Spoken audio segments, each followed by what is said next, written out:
A kú dédé àsìkò yìí, yóò dára fún wa lágbára Ọlọ́run. Ìròyìn fẹ́lífẹ́lí òun náà ló ń dé sí ojú ìwòran yín láti lè ṣẹ́ wa ìròyìn fẹ́lífẹ́lí online TV.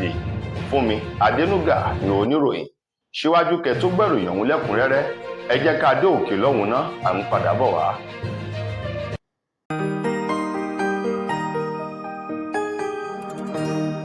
Ìròyìn fẹ́lífẹ́lí TV, àjààbálẹ̀ làwọn ìròyìn ti wà, máa wò lóòrèkóòrè.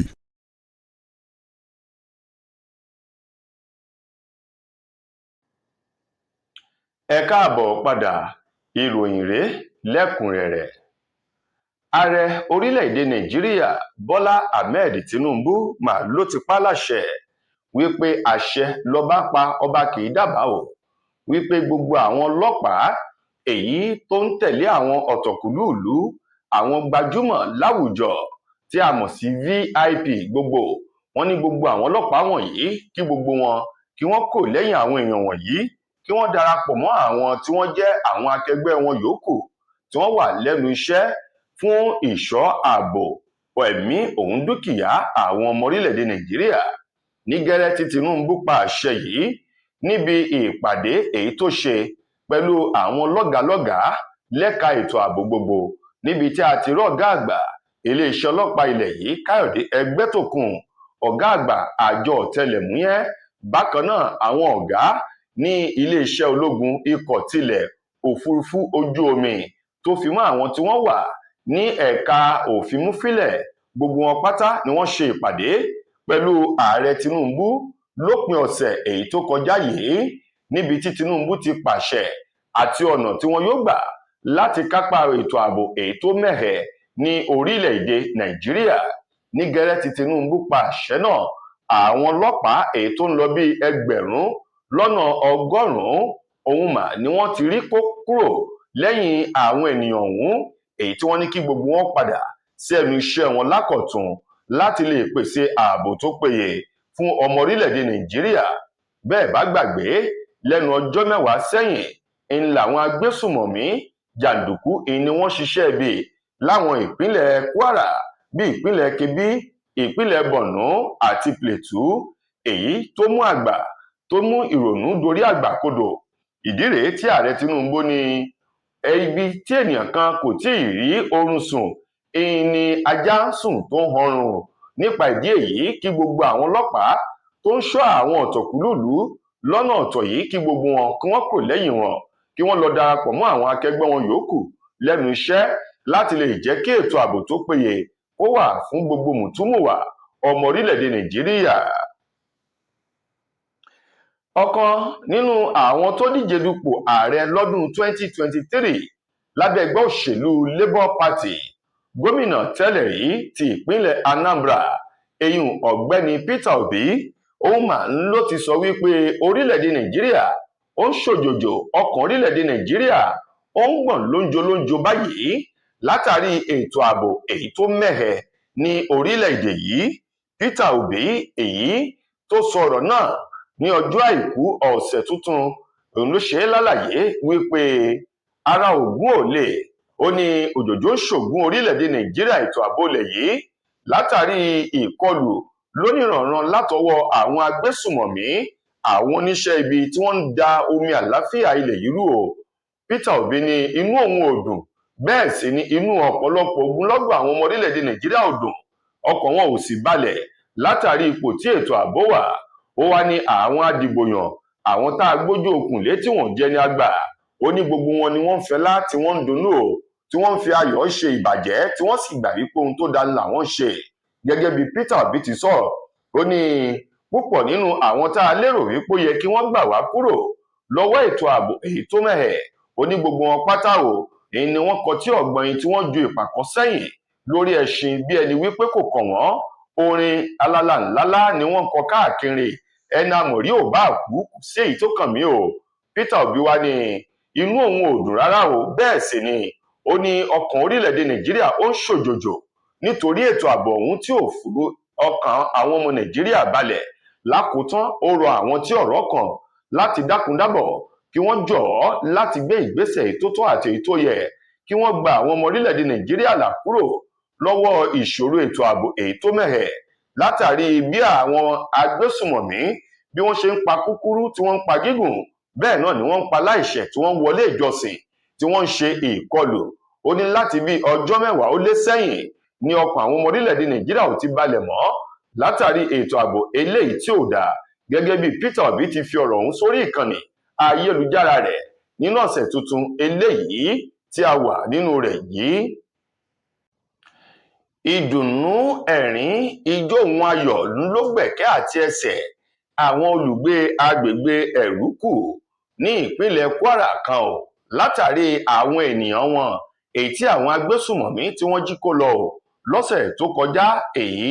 tí wọ́n sì ti rí àwọn ènìyàn ọ̀hún gbà padà tó ń lọ bíi 38 báyìí. Ẹgbẹ́ òṣèlú PDP ẹ̀ka ti ìpínlẹ̀ Kwara ni wọ́n fi ìwé pélébé ayọ̀ kan léde,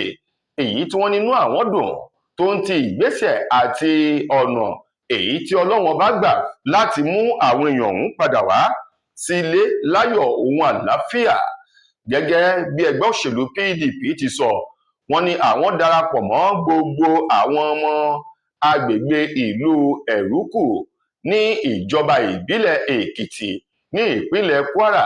Àwọn sì darapọ̀ mọ́ gbogbo ọmọ ìpínlẹ̀ Kwara láti bá àwọn ènìyàn ọ̀hún mọ̀lẹ́bí wọn láti bá wọn jóyọ̀ lórí àwọn èèyàn tí àwọn oníṣẹ́ ibi ọ̀hún tí wọ́n yọ̀ǹda wọn láyọ̀ ohun àlàáfíà tí wọ́n sì ti darapọ̀ mọ́ ẹbí wọn. Ẹgbẹ́ òṣèlú PDP ti ìpínlẹ̀ Kwara tó fi ọ̀rọ̀ náà léde látọwọ́ ẹni tó jẹ́ agbẹnusọ fún ẹgbẹ́ òṣèlú ọ̀hún, Olúṣẹ́gun Olúṣọlá, èyí tó sọ ọ̀rọ̀ náà lórúkọ ẹgbẹ́ òṣèlú PDP ní inú àwọn dùn nítorí wípé àwọn oníṣẹ́ ibi náà ó dà bí ẹni wípé wọn ò ro ibi ro àwọn ènìyàn ọ̀hún, ṣùgbọ́n Ọlọ́run nìkan ló lo ọwọ́ agbára rẹ̀ láti fi àánú yọ wọ́n kúrò ní àkàkà kìnìún ẹ̀yà Júdà èyí tí àwọn ènìyàn ọ̀hún lọ ní o. Ajá tó wọlé ẹkùn tó lọ tó bọ̀ ni ó ló yẹ ká kí kú oríire ni. Nípa ìdí èyí, ẹgbẹ́ òṣèlú PDP kí gbogbo àwọn èèyàn náà kú oríire, wọ́n sì kí àwọn mọ̀lẹ́bí wọn pé wọ́n kú oríire. Ọlọ́run tí ò jẹ́ kí wọ́n fi ojú sunkún ẹnikẹ́ni nínú àwọn èèyàn náà tí àwọn agbésùmọ̀mí ọ̀hún tí wọ́n jí kó lọ o. Gẹ́gẹ́ bí wọ́n ti wá fi kún nínú ọ̀rọ̀ rẹ̀, wọ́n wá rọ ìjọba ìpínlẹ̀ Kwara àti ìjọba àpapọ̀ orílẹ̀-èdè yìí láti dákundábọ̀ gbogbo ọ̀nà tí wọ́n yóò bá gbà láti lè jẹ́ kí ètò ààbò kó fẹsẹ̀ múlẹ̀. Wọ́n ní kí wọ́n jọ̀ọ́ kí wọ́n pèsè ààbò tó péye fún gbogbo ọmọ Nàìjíríà nítorí àsìkò tá a wà yìí ojúlalá kan fi ṣọ́rí ìní ọ̀rọ̀ ọ̀hún ló jẹ́ lórílẹ̀-èdè Nàìjíríà. Nínú àwọn èèyàn tó ṣe ìkọlù sí gbajúgbajà olórin Fújì ilẹ̀ wa Alhaji Abbas Akande tí gbogbo èèyàn mọ̀ sí Òbésèré ní ìpínlẹ̀ Ondo lọ́jọ́ Jímọ̀ tó kọjá, iléeṣẹ́ ọlọ́pàá ìpínlẹ̀ Ondo ni wọ́n ti rọ́wọ́ tó àwọn méjì nínú àwọn afurasí tó ṣe ìkọlù sí olórin Fújì ọ̀hún Alhaji Akande Òbésèré náà. Gẹ́gẹ́ bí iléeṣẹ́ ọlọ́pàá ìpínlẹ̀ Ondo bí wọ́n ti sọ di mímọ̀, wọ́n ní lásìkò tí Òbésèré tó wà lórí àpèrè tí ń kọrin níbi ayẹyẹ ìsìnkú kan èyí tí wọ́n pè sí o ní agbègbè Òkìtìpupa ń làwọn jàǹdùkú ọ̀hún ya wọbẹ̀ tí wọ́n béèrè owó lọ́wọ́ Òbésèré, èyí tí àwọn elégbè rẹ̀ ní kí wọ́n ṣe sùúrù kí àwọn parí eré o, tó sì jẹ́ wípé lọ́wọ́ kan ń làwọn jàǹdùkú náà ni wọ́n sọ ọ̀rọ̀ ọ̀hún di ariwo ohun wàhálà tí wọ́n ba irinṣẹ́ Òbésèré jẹ́ tí wọ́n sì ṣe léṣe àtòun àti àwọn elégbè rẹ̀ kó tó di wípé ọ̀rọ̀ náà iléeṣẹ́ ọlọ́pàá ìpínlẹ̀ Ondo ó gbọ́ sí o. Wàyí o, iléeṣẹ́ ọlọ́pàá ìpínlẹ̀ Ondo ní àwọn ti rọ́wọ́ tó méjì nínú wọn, ìwádìí sì ti ń lọ láti mọ àwọn èèyàn yòókù tí wọ́n jọ pawọ́pọ̀ láti ṣe ìkọlù sí Òbésèré kí wọ́n lè fi ọwọ́ òfin kí wọ́n lè fi mú wọn. Lákòótán nínú ìròyìn wa fún tòní, ọ̀kan nínú àwọn gbajúgbajà olórin àti DJ tí ṣe ọmọ orílẹ̀-èdè wa Nàìjíríà, eyín Imo-Izen Patrick tí gbogbo èèyàn mọ̀ sí DJ Neptune, òun mà ló ti sọ̀rọ̀ wípé ó jẹ́ ìyàlẹ́nu sí bí àwọn àgbà ọ̀jẹ̀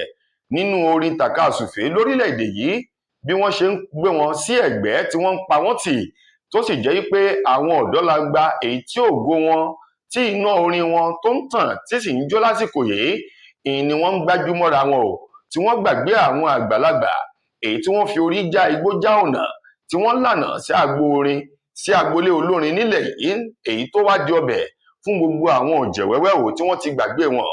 DJ Neptune ní irúfẹ́ nǹkan wọ̀nyí kò dáa rárá o pàápàá jù lórílẹ̀‐èdè wa Nàìjíríà. Ó ní kò sí aṣọ èyí tó ń bẹ lórí àkìtàn tí ò ti lògbà rí. Ó ní àkísà ti lògbà rí kó tó dohun àlòpàtì. Ó ní bó bá wá rí bẹ́ẹ̀ ó ní gbogbo àwọn àgbààgbà ọ̀jẹ̀ nínú orin tàkasùfé ńlẹ̀ yìí ó yẹ kí àwọn ọ̀dọ́ ọ̀sìn kí wọ́n bu ọlá ọ̀wọ̀ iyì fún wọn kí wọ́n má ṣe sọ wọ́n di ẹni ẹ̀yìn ilẹ̀kùn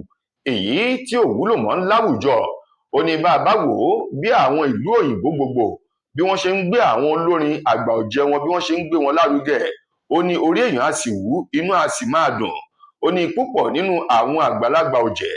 láwọn ilẹ̀ òkèrè tó ti làmìlaka òun ni àwọn ọ̀dọ́langba wọn ni wọ́n ń ṣe àtìlẹ́yìn fún tí wọ́n jọ ń kọ orin ní ìta gbangba tí wọ́n sì jọ ń wọnú ilé ìporinpọ̀ tá a mọ̀ sí stúdíò tí wọ́n jọ ń gbé orin jáde o. Ó ní ṣùgbọ́n ìdàkejì rẹ̀ ń lórí ní ilẹ̀ adúláwọ̀ pàápàá jù ní orílẹ̀-èdè wa Nàìjíríà. Ó ní ní gẹ́rẹ́ bí èèyàn bá ti dàgbà díẹ̀ tí ò kọ orin èyí tí àwọn èèyàn fẹ́ gbọ́ mọ̀ ó ní wọn yóò bá tì ní pàápàá jù àwọn ọ̀jẹ̀wẹ́wẹ́ àwọn náà ò ní bìkítà mọ́ láti ṣe àbẹ̀wò àti àyẹ̀wò sí ọ̀dọ̀ àwọn àgbàlagbà èyí tó forí jágbọ́n agbo orin nílẹ̀ yìí. Lákòótán nínú ọ̀rọ̀ Neptune ó ní òun rọ gbogbo àwọn ọ̀jẹ̀wẹ́wẹ́ èyí tí iná wọn ń jò lásìkò yìí láti rántí àwọn àgbàlagbà ọ̀hún kí wọ́n sì rí dájú wípé wọ́n fọwọ́sowọ́pọ̀ wọ́n gbé wọn síta padà kí àwọn náà kí wọ́n tún máa kọ orin pẹ̀lú òye àti ọjọ́ orí wọn tòun ti ọgbọ́n wọn o láti fi máa bọ́ àwọn olólùfẹ́ wọn kí wọ́n mọ̀ wípé kò sí arúgbó ń gánà mo dàgbà mi ò ṣoge owó ni ò sí gẹ́gẹ́ bí DJ Neptune bó ti sọ ọ̀rọ̀ ọ̀hún. tó ẹ̀yin èèyàn wa ìròyìn wa kò ní jù báyìí lọ fún tòní títí di ìgbà tí ẹ tún máa láǹfààní láti gbọ́ tòrè mí nílé iṣẹ́ wa mo gbà á ládùúrà wípé ilé ò ní lé wa ọ̀nà òdínà wá Fúnmi Adénúgà ló mú ìròyìn wá sí ojú ìwòran yín ẹ ṣeun gan ni o.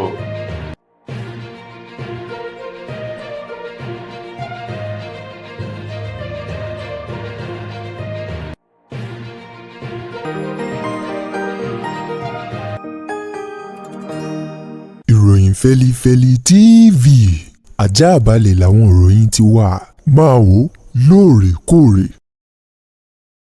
mo kí gbogbo ojú tí wò mí ti ń gbọ́ mi jákèjádò orígun mẹ́rẹ̀ẹ̀rin àgbáyé orúkọ mi ni ambassador àkànfẹ́ ìwò tí mo jẹ́ agbẹnusọ fún iléeṣẹ́ X2 Ultimate Herbal International Limited níléeṣẹ́ wa bí láti màmọ̀ dájú nǹkan kan tí eléyìnbó ń pè ní health is wealth ìlera lọ́rọ̀ kì í ṣàfẹnujẹ́ nìkan tá a bá ń gbọ́ ọ̀nì sétí torí gbogbo lọ́gbọ̀n àwọn èèyàn ni wọ́n ń kojú àìsàn tí a pè ní ìfúnpá gíga ìdí nìyí tí iléeṣẹ́ X2 Ultimate Herbal fi ṣètò oògùn ìfúnpá gíga fún ní powder àti ní olómi kò tán síbẹ̀ oògùn ìtọ̀ ṣúgà ó wà ní iléeṣẹ́ X2 Ultimate Herbal International Limited ní powder àti ní olómi òun náà lẹ̀ ń wò yìí oògùn ọ̀pẹ́ ẹ̀yìn wà tí a ti ṣe lọ́jọ̀ fún ẹni tó bá ń kojú ọ̀pẹ́ ẹ̀yìn torí gẹ́gẹ́ bí ìṣòro iléeṣẹ́ wa níbí ní oògùn ẹ̀ tó lè bá wọn tán rẹ̀ lójú ọgbọ́n bákan náà ogunlọ́gọ̀ àwọn èèyàn ni wọ́n jẹ́ oníbìísí tí wọ́n ti rora wọn pín wípé Ọlọ́run ò lè ṣe ṣùgbọ́n tó jẹ́ pé àìsàn kan sómìíràn ní kọjú ọmọ bíbí wọn ó wà ní iléeṣẹ́ X2 Herbal International Limited.